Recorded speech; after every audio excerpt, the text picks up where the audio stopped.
Family Theater presents Van Heflin, Lloyd Nolan, and Audrey Totter.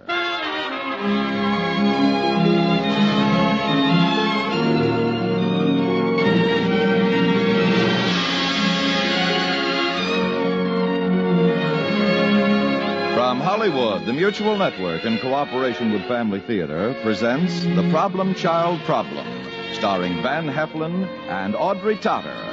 To introduce the drama, here is your host, Lloyd Nolan.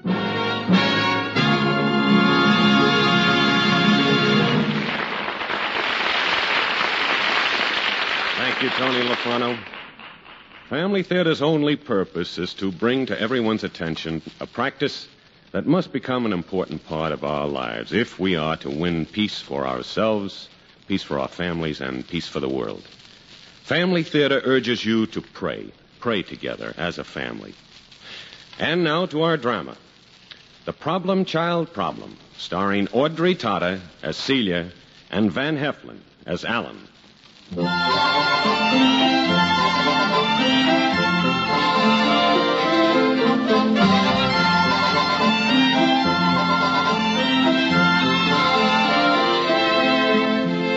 Friday afternoon Mothers Club is holding its regular meeting just through that door in the forum room here in the public library. Let's step on it, And that's Dr. Ames speaking. Celia Ames, Ph.D., a special goodwill representative of Gilby's Baby Foods. She's an expert on child guidance. Wrote a book on the subject called The Scientific Method and Your Child. Maybe you read it. Her lecture's almost over now. Let's stay and catch the wind-up, huh? Shall we? Here's a seat. Now, thank you all on behalf of Gilby's Baby's Food for your kind invitation and your hospitality during my visit. Thank you. Ladies, thank you. And Dr. Ames, we all wish to thank you for your splendid visit. You've been an inspiration to us, I'm sure. And ladies, I know you'll all want to write to the people who sent Dr. Ames to us. Giblets Baby Food. Gilby's. Yes. And, no, ladies, I'm sorry there won't be time for questions for Dr. Ames. She tells me that her visit in our city has ended now, and she must catch the train at 3:30, which means she must leave right away. You just skip on out, Dr. Ames, dear, and we'll go on with our little meeting. Thank you very much again. Thank you, all of you. Goodbye. And now, before we all go to our homes, there are two matters that must be taken up. First, I have been asked... Hello. Leaving too? Yes, I got what I came for. The rest of the meeting doesn't interest me. Actually, I'm not exactly a Friday afternoon mother, you know. Really? Well, whatever kind of mother you are, I enjoyed having you in the audience. I don't get to see a masculine face as I talk very often. Well, I felt a little like a displaced person, frankly. But I enjoyed it. My name is Alan Towney. I'm happy to meet you, Mr. Towney. Alan Towney?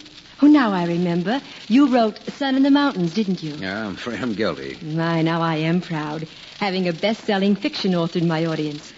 I read your book, Mr. Towney, and I liked it very much. Thank you. I read your book, too. Oh? And I didn't care much for it.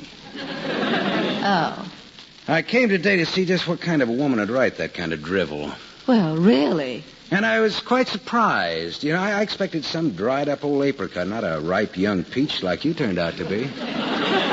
Well, I'm not really flattered.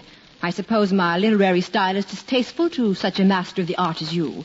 Is that your complaint, Mr. Towney? No. You write okay. Look, my car's right over there. Can I give you a ride anyplace? I don't see a taxi. Yes, you may. I have to go to the station to catch my train.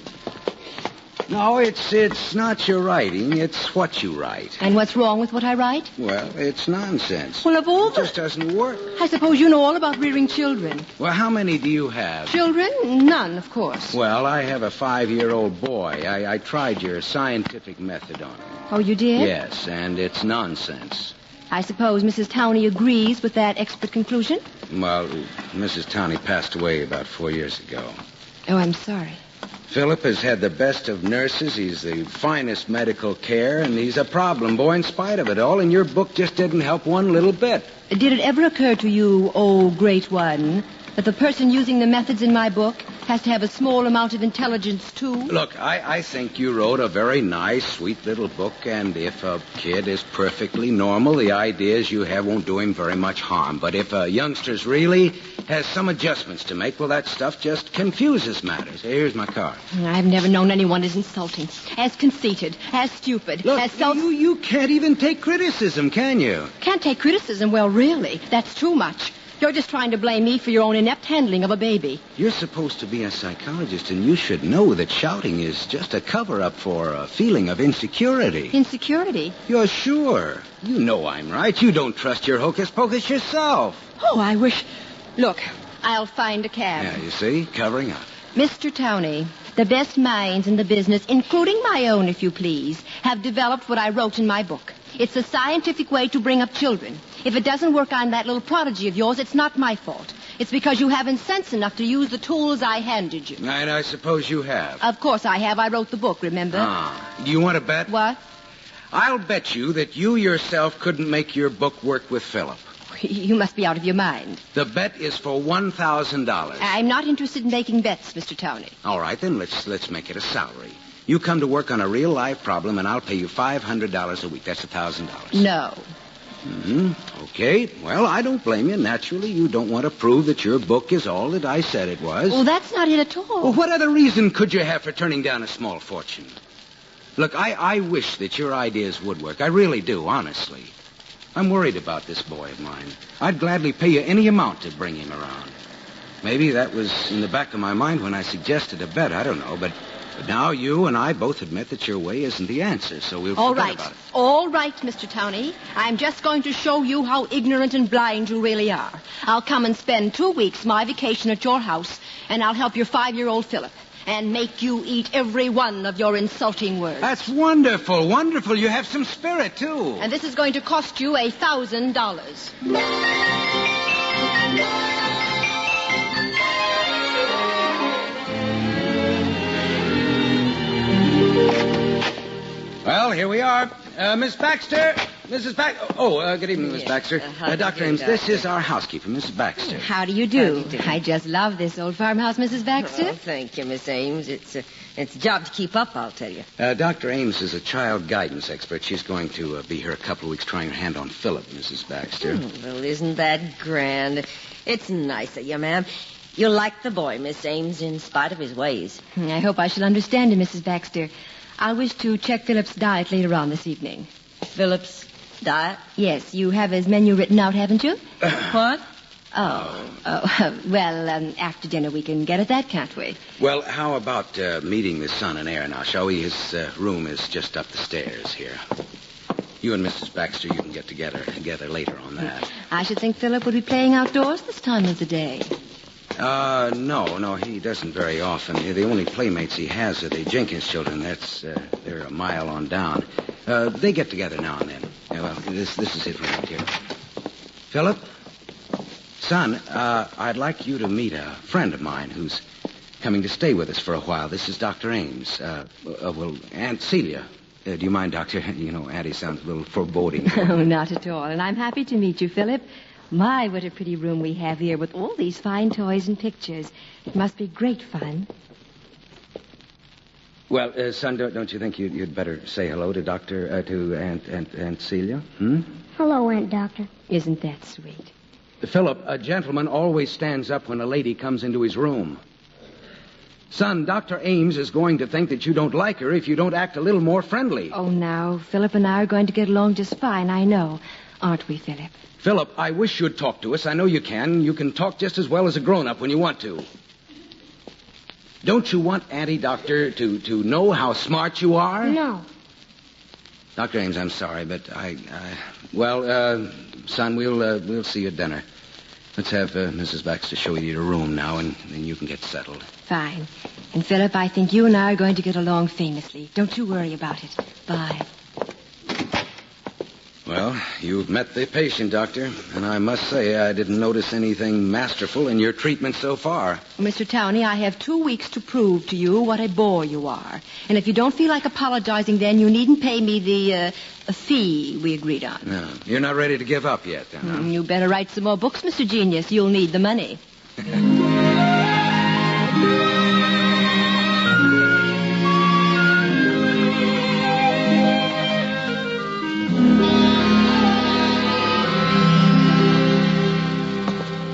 That was a grand dinner, Mrs. Baxter. The Townsend household lives very well. Thanks, Miss Ames. Little Philip just picked at his food again, though. Well, I think we can help that situation. I jotted down a menu for him. Let's start it tomorrow, if you don't mind. Well, that's fine. Let's see. And for a while, we'll have him take his meals alone at his own little table, so he won't have grown-ups distracting him. Oh, that's a real nice breakfast there, Miss Ames. Just one thing wrong that I can see. Did I forget something? What's wrong with it? It's just that Philip won't eat it. Mrs. Baxter, starting tomorrow, he will. Yes, ma'am.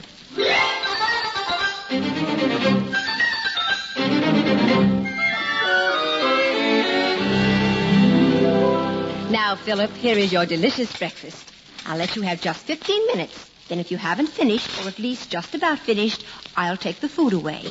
And you won't have anything else till lunchtime. You understand? I don't want any. Well, that's up to you, Philip. Why don't you just sit down at your little table and try some, though? No. I'm not going to force you, Philip. I just want you to know that. Philip, please don't climb up onto the cupboard. I don't want to eat my breakfast. All right, then don't, but come down from that cupboard this instant. I don't want to eat. Philip, you're going to fall. The cupboard is leaning. Come down from... Oh, Philip! Philip, are you hurt? I don't want my breakfast. Oh, land of living. Oh, will you look at my kitchen? What in the world is going... What happened? Oh, Is anyone hurt? Is everything all right? Philip just had a little accident. He's all right. A little accident? What do you call big? Really now, Doctor, I don't recall reading about this sort of stuff in that book of yours. I don't want to eat my breakfast. I don't know why you have to come rushing into the house like it had fallen in or something. Everything is under control. Yes, I see. All I want is some quiet while I work. And I can hear you controlling things clear across the yard in my study. Philip, we're through with breakfast now. Go to your room and start picking up your things. I'll join you in a few minutes. I don't want to pick up my things. Philip, you do as you're told, and let's have no more money. Funny business. Please, Mr. Towney, that's not the way. Yeah, well, it's working now. He's going. I'll be up in a minute, Philip. Now, you go on out to that little shed of yours, Mr. Towney. I'll take care of the boy. Mrs. Baxter, I'm sorry about the dishes. Let me go see about Philip now, and then I'll come help you clean up the mess. Oh, never mind, Miss Ames. Won't take a minute. Someone has to go to town for more dishes, though, before supper. Well, I'll be out in the workroom. If you think you can keep the house intact, Dr. Ames. Oh, it's too bad to waste them eggs and cereal and things. But like I said, Philip just don't eat breakfast.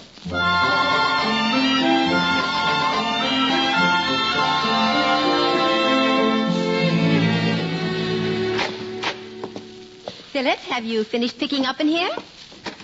Oh, goodness, you haven't even started. Well, here we go. Let's start with this ball here under the chair. It goes in the toy box, I guess, doesn't it? Philip, dear, come get the ball and put it away. Yes, ma'am. That's a good boy. Now put it in the box over by the bureau where it... No, Philip, in the box. Philip. Philip. Oh, Philip. What's that? The window got broken. Well, I sort of suspected as much. But how? Who threw the ball? It just sort of slipped out of Philip's hand. He threw it? Well, yes, I guess you'd call it that. I probably would. Look, Dr. Ames, if you want to chuck this whole thing right now, I won't hold it against Rome wasn't built in a day, Mr. Towney. you. You don't say. And I have 2 weeks. 2 whole weeks.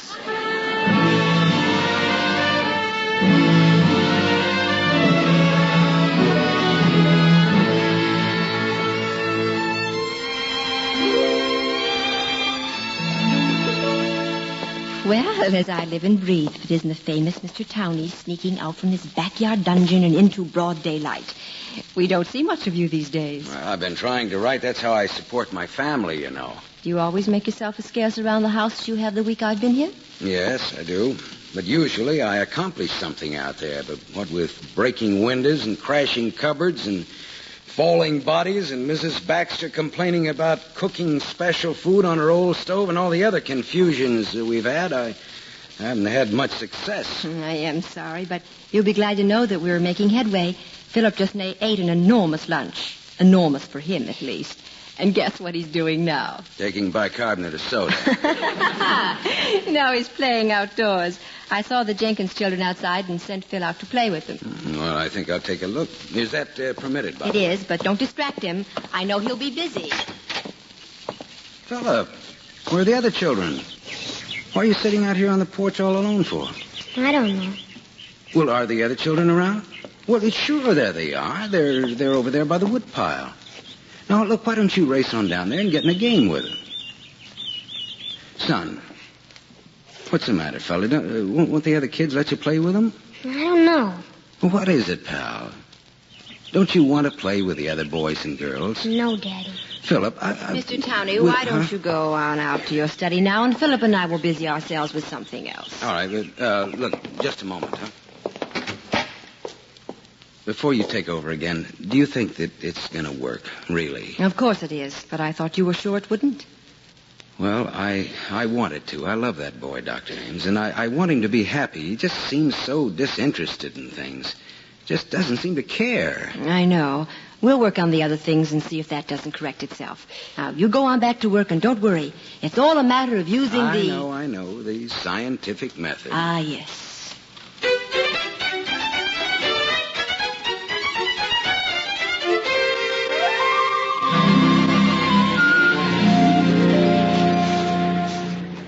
Fella, my boy, you're going to get as big and as fat as your dad if you keep on eating meals like that one.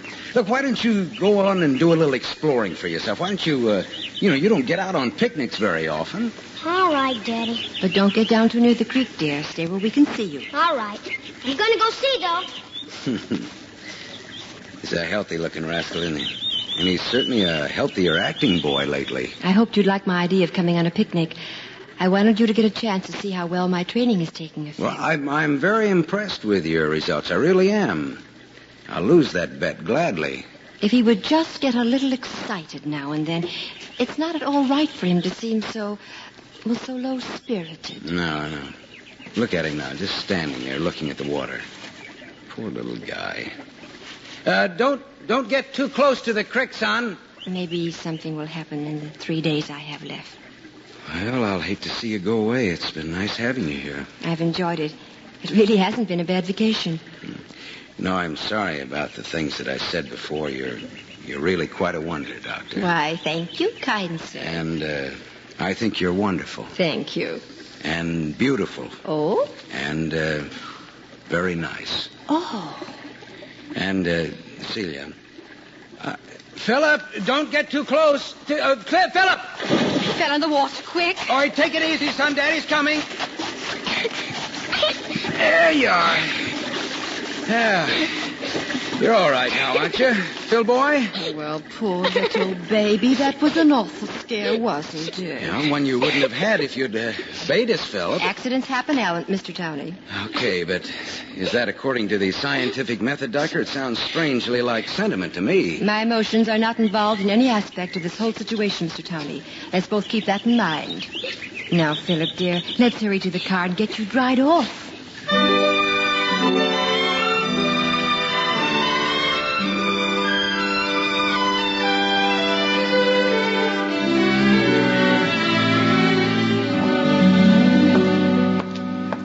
Philip, are you in your room, son? Oh, hi, cowboy. How's everything? Hello, Daddy. I thought tonight would be kind of a special night, Phil. Dr. Ames is leaving in the morning, and, well, we want to show her off in style, so you know what I have here? It's a genuine imitation Texas Ranger cowboy seat that's complete with a badge and spurs and everything. Now, how about that? Thanks, Daddy. Philip, Daddy is so proud of you lately. You're acting like a real fine boy. Well, I guess you know that I'm very pleased with the way you've been behaving, don't you, huh? Well, now, I tell you what. You just climb into them there cowboy duds, and you and me's going to sashay down to the corral, and we'll just talk a spell with Dr. Ames before she leaves, okay? Oh, Daddy, Go right ahead, Tex. Open up the package and look at that outfit. What's the matter? Son, don't you feel very well? No, Daddy. I feel all right. You just don't feel like making like a cowboy, huh? Well, that's all right, fella. Look, son, what is it? You don't seem to be, you don't seem to be happy. Aren't you happy, son? Yeah, I'm happy. Well, you get ready for bed, and I'll come in later and tuck you in. Good night, cowboy.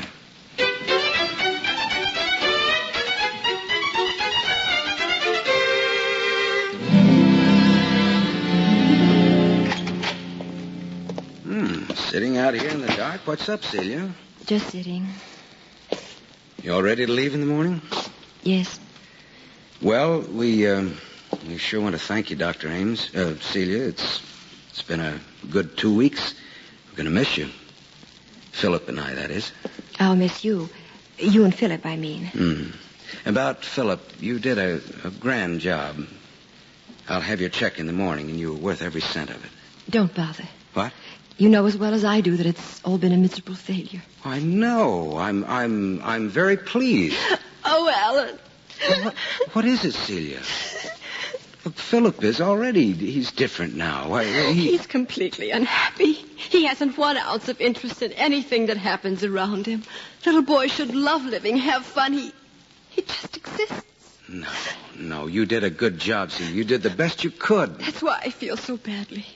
The things I thought were right just don't work. I should have listened to you at first. Now, don't say that. You solved most of his problems. Well, except the big one, the basic one.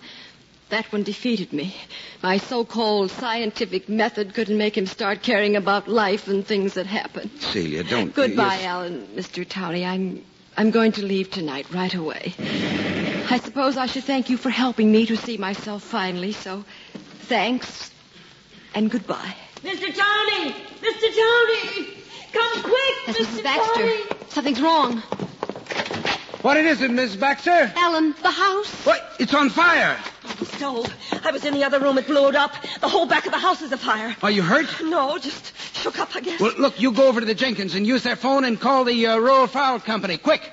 Alan, where's Philip? I don't know. Did you see Mrs. Baxter? No, but I think... No, I know where he is. I'll get him. He's in his room upstairs. Oh, no, hurry. You can't go in the back way. Around to the front. This old matchbox is going up fast. Can't you get in the front way? Yes, I think so. You wait here. Looks like Philip's room is still clear. Right there in the middle. Oh, be careful, darling. Alan! Alan, where are you?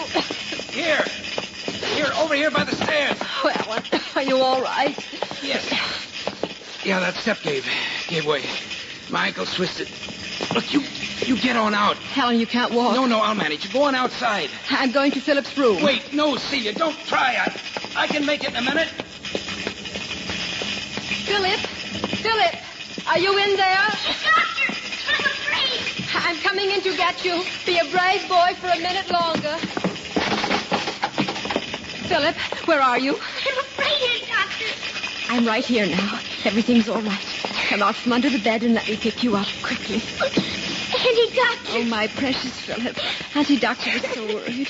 I love you so much. Here, hold your arms around my neck tightly. We have to run for the fire around that doorway again. Celia, thank God you're safe. Everything's all right. Here's Philip. He's fine. Can we still get out through the front door, do you think? No, it doesn't look like it. That wall's falling apart. Look, we'll have to try that window. Oh, your ankle. Won't it hold you? No, look, you go on with Philip. I'll make it all right.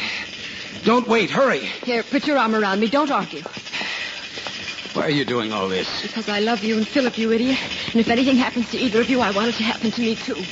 Now, if you can stand for just a minute. Here we go, Philip. Help hold your daddy up. I'll see what a chair will do to that window. Let me help Philip out. Be careful you don't get cut now, darling. Now I'm going to let you go. Run clear out to the tree and we'll be right with you. Hurry, Aunt Doctor. We will, darling. Now, Alan. Oh, no, you don't. You first. Go on. I can help you. All right. Be careful. Hurry, Alan. The roof is falling. I'm on my way. There. Come on, let's get away from this bonfire.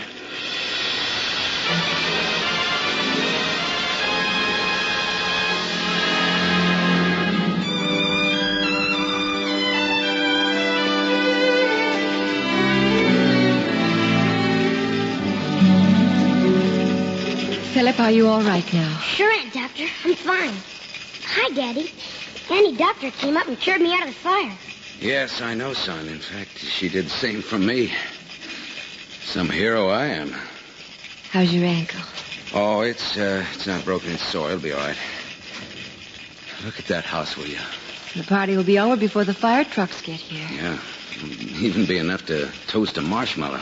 Daddy, you know what? We'll have to go to a hotel, I guess, tonight. Daddy, Start looking for a new house tomorrow. Auntie Doctor said she came to get me in the fire because she loves me. Because she... Say, wait a minute. That's right. She said the same thing to me. Celia? I do love you, Philip. I love you very much. See, Daddy? Yes, I see. Well, it looks like some love was about all the medicine that you needed, son. That means a lot to you, doesn't it? And to me, Celia. Oh, Alan. Philip, my boy, you know, I think that you and I had better marry Celia before she gets away from us, don't you? You bet, Daddy. Huh? Let's get married. Well, how about it, Doctor? What do you say? Oh, yes, yes, Oh, yes. darling. Daddy, Yes, sir, Mr. Towney. Now, what'll it be, sir? will you buy me another Texas Ranger suit? The first thing in the morning. Uh-oh, there goes the roof. Look at the sparks fly. Isn't that beautiful?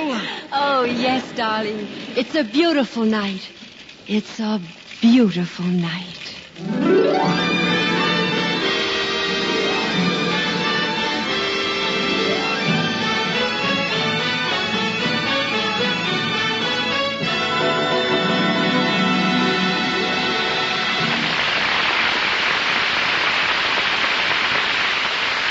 This is Lloyd Nolan again. Folks, we're on the eve of a couple of great political conventions in the middle of an election year. Now, don't get me wrong. This isn't a political talk because, really, the fate of the world doesn't depend on so much on who or on which party is in office as it does upon the worth, bluntly, the moral and spiritual worth of the nation as a whole, meaning its people and its families. Policies are all well and good. We all have preferences. And some of us will get pretty excited this year. But we're not going to get peace, still less peace of mind, by means of plans and platforms. That will depend not on candidates or presidents, but on us. And the first step, it seems to me, is to decide that each of our families will become a family of daily family prayer. Civilization isn't going to survive except on a spiritual basis. It's too late. Things have gone too far. The family, on the other hand, is the basic unit of society. And if a majority of American families could be found praying to God, we'd have a lot less to worry about. Because it's not only true that the family that prays together stays together, but also that a world at prayer is a world at peace. More things are wrought by prayer than this world dreams of.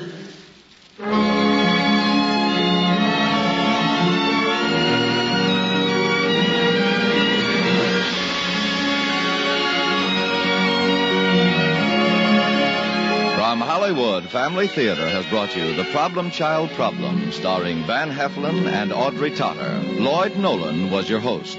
Others in our cast were Irene Tedrow and Sammy Ogg. The script was written by Paul Dawson, with music composed and conducted by Harry Zimmerman, and was directed for Family Theater by Joseph F. Mansfield. This series of Family Theater broadcasts is made possible by the thousands of you who feel the need for this type of program, by the Mutual Network, which has responded to this need, and by the hundreds of stars of stage, screen, and radio who give so unselfishly of their time and talent to appear on our Family Theater stage. To them and to you, our humble thanks. This is Tony Lafrano expressing the wish of Family Theater that the blessing of God may be upon you and your home, and inviting you to join us next week when Family Theater will present We Hold These Truths, starring Jeff Chandler. Your host will be the nation's top Air Force ace, Colonel Francis S. Gabreski, who has just returned from Korea. Join us, won't you?